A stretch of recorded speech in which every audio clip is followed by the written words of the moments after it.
আসসালামু আলাইকুম এভরিওয়ান, কি অবস্থা, কেমন আছেন? আশা করি সবাই ভালো আছেন। আমাদের সৌদি আরবে আজকে 2টা রোজা পূর্ণ হবে। তো আপনাদের এখানে হয়তো জানি না কয়টা হয়েছে, বাংলাদেশে হয়তো একটা। আজকে আমাদের সৌদি আরবে 2টা রোজা হয়ে গেছে।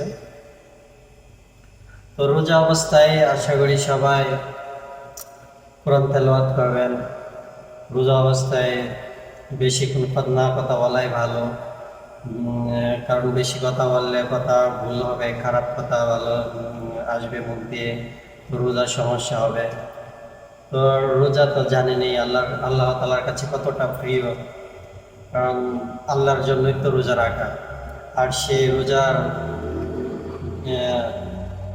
গিফটটা আল্লাহ নিজের হাতে দিবে জান্নাতে।